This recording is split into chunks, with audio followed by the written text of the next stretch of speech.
So I want to talk about the miscarriage that I experienced that pushed me to become a doula in the first place. I already talked about my birthing experience, and that opened the concept or the thoughts. I actually was having a conversation with a woman while I was pregnant, and no, shout out to Candace. Candace is the one. Candace. Oh my gosh, shout out to her. She is the one that opened up my mind to a doula and being a doula. And I was just like, when she first told me, I was like, what is a doula? Like, I don't know what that is. And even after I had my birth, had my baby girl, she was still like pushing me. And I know that was the universe using her to push me into that direction. But I had so much going on with the relationship I was in. Just everything around me it just seemed like it was collapsing, and it was just holding in on me. And you know, she just kept telling me, be a doula. I'm like, girl, I will when like I'm called to do it. If you know, but she was calling me. That was crazy. But anyways, my miscarriage experience is what was the icing on the cake. Okay, the cherry on the top, whatever you want to call it. Okay, the ice cream with the peach cobbler, that was it. I would never forget this moment. I literally was about 14 weeks pregnant. I found out I was pregnant maybe like 11 weeks, maybe like 11, 12 weeks. I found out I was pregnant. And I was just, after I found out I was pregnant, I was just having heavy bleeding. And I remember in my first pregnancy, I had a little bleeding, but it wasn't alarming. But this one, I was waking up in puddles of blood. Like I was laying down, it was a whole blood stain. I was soaking in, and it happened not once, not twice. It happened like 3-4 times. And within a span of like a week and a half, 2 weeks maybe. And when it was the very last time, I thought I was going to die, y'all. Like, I dead ass thought I was going to die, because it was to the point where when I stood up, when I stood up, blood was just automatically leaking out of me, like literally leaking out of me. Like, I had to wear the grown-up diapers, a pad, like 2-3 pads. I wore underwear, and then I put pads in between that. And I literally was in the hospital, just like I felt like I was about to pass out.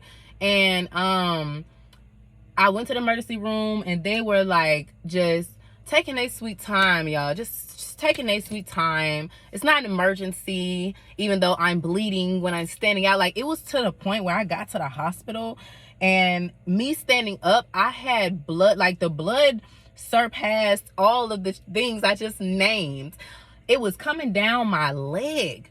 Literally coming down my leg, y'all, to the point where I was walking and I was leaving a blood trail in the hospital. And this is seeping through all of the cloth material that I was already wearing. And, you know, I had to literally cuss out the nurses in the back, because they told me to go to the back, but then, like, that was it. Nobody was there. It was like a ghost town.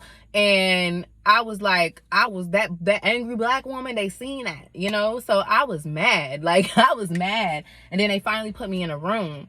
And this was the part that was very hard, because I knew at this point I was having a miscarriage, but they were just kind of like, you know, we just want to wait it out. But when I went into did the ultrasound, I didn't hear a heartbeat. So I already, and this was like 2 weeks prior to me that even happening.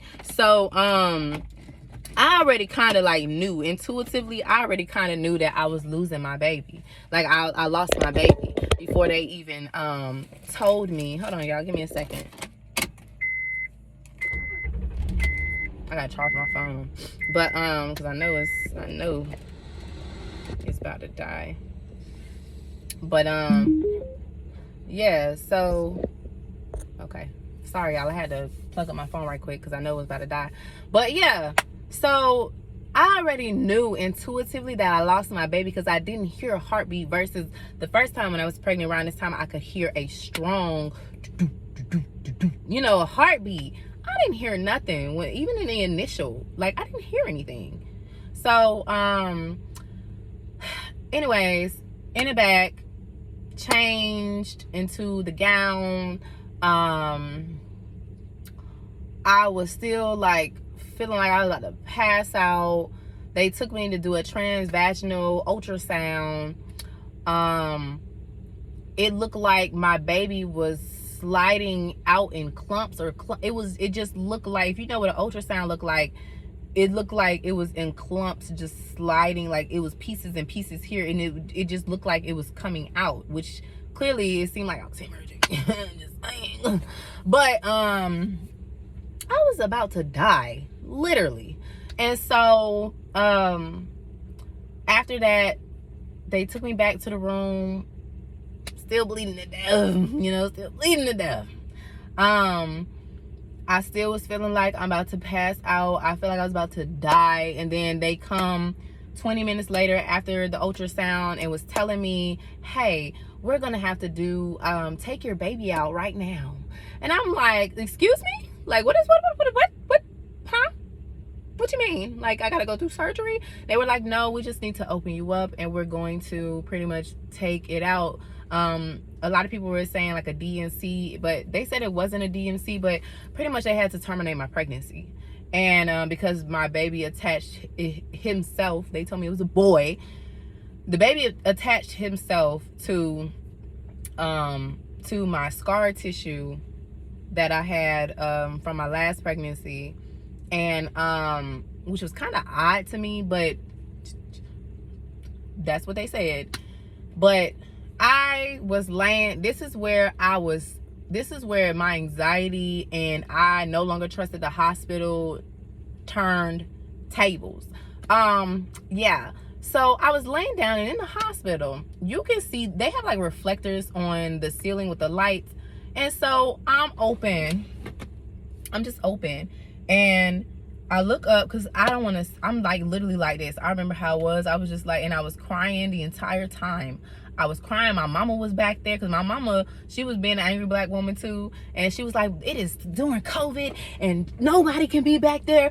I'm going to be back there with my daughter. She is having and losing her baby. She's bleeding to death. My mama, one thing about my mama going to make some shit shake. My mama going to make it shake, baby. She going to shake the tables. But yeah, she was shaking the tables. Then, they back there, they literally taking the tongs or whatever they had and was taking my baby out. And I could see all of this happening in the reflection. And then when I seen it, I just seen like these big clumps of like, I don't know what it was. Like, clearly it was a baby, but it looked like a body, like just pieces, like, and that's what was going through my mind. I'm like, oh my gosh, like, I'm like, what? And so I freaked out, and I was trying to get up off the table, and he was just like, the doctor and the nurse, they were like, no, just calm down, please don't move, we don't want to hurt you, blah blah blah. And I just started freaking out. And then my mom had to hold me down, the nurse had to hold me down, because I was like losing my mind. And so after that, they were done, and I just remember crying like real hard. Like, I was just crying, and then I tried to get up, and then I fell back or whatever. Like, I was freaking out, y'all. Like, I was having a whole anxiety attack. And the guy that was gonna be my child's father, he couldn't come in. So, it was just a whole bunch of crazy mess. And after that, I was just never the same. And it took me till the beginning, sometime in 2023. Matter of fact, I was at Cherishing Life's beginning infant loss and miscarriage event, and that's when it really dawned on me that I had been holding on to all of that, and I thought I released it, but I was just holding on to my baby that was not here. And it's now, like, I get emotional about it sometimes. Like, right now I'm a little emotional about it, but I'm not like I was. Like, I would have tried to do this video, I would have been like, oh my God, but I'm good right now. It does hurt me sometimes, but I do have a comfort teddy bear to where when I'm feeling those certain feelings, I rub my teddy bear. So that's what really was the cherry on the top to really expressing or advocating for being a doula. And you know, being a doula is really a calling. Like, you really have to be called to do it. And it's crazy that now that I think about it, my particular situation, that miscarriage was my second wake-up call for me. And I'm grateful for it, because it pushed me in a direction that has just made me grow in areas that I didn't even know that I needed to grow in. And it opened me up to be able to receive, even through difficulties. And that moment, that particular moment, I'm extremely grateful, and I give thanks and I give gratitude, because that is what pushes me to be of service to other women and help them to prevent things like this from happening. And that's why I stress, if you're trying to conceive, make sure you're working on your nutrition. You know what I'm saying? Make sure, if you're trying to conceive, that you and your partner are educating yourselves on childbirth and the paperwork. Even when you go to the hospital, signing, paying attention to what you signing. You know what I'm saying? Like, it's so much that there is to be told and to help inform people. And that's something that I'm gonna do. That's something that I do. And yeah, my birthing experience, my miscarriage, all of that, like, I feel for women when they go through miscarriages and they have bad birthing experiences. I don't want that for other women. I wouldn't, to this day, I would not want no woman, I don't care, black, white, purple, gray, whatever, like, especially my black women, I don't wish that on nobody. I don't care how, I just don't wish it on nobody. Like, I literally was about to die. I literally was about to die. I was losing so much blood. Like, it was just crazy. But yeah, y'all, I just wanted to share that story because I don't think I ever shared it. And please comment below if you've experienced a miscarriage or if you've experienced a bad birthing experience. Let me know. Yeah, like, I feel you. I'm sending you flowers, sending you love, and yes, I'm coming. Y'all say hey to Chantel. Say hey to Chantel. Can y'all see her? Okay, I'm sorry. I'm done, y'all. Peace.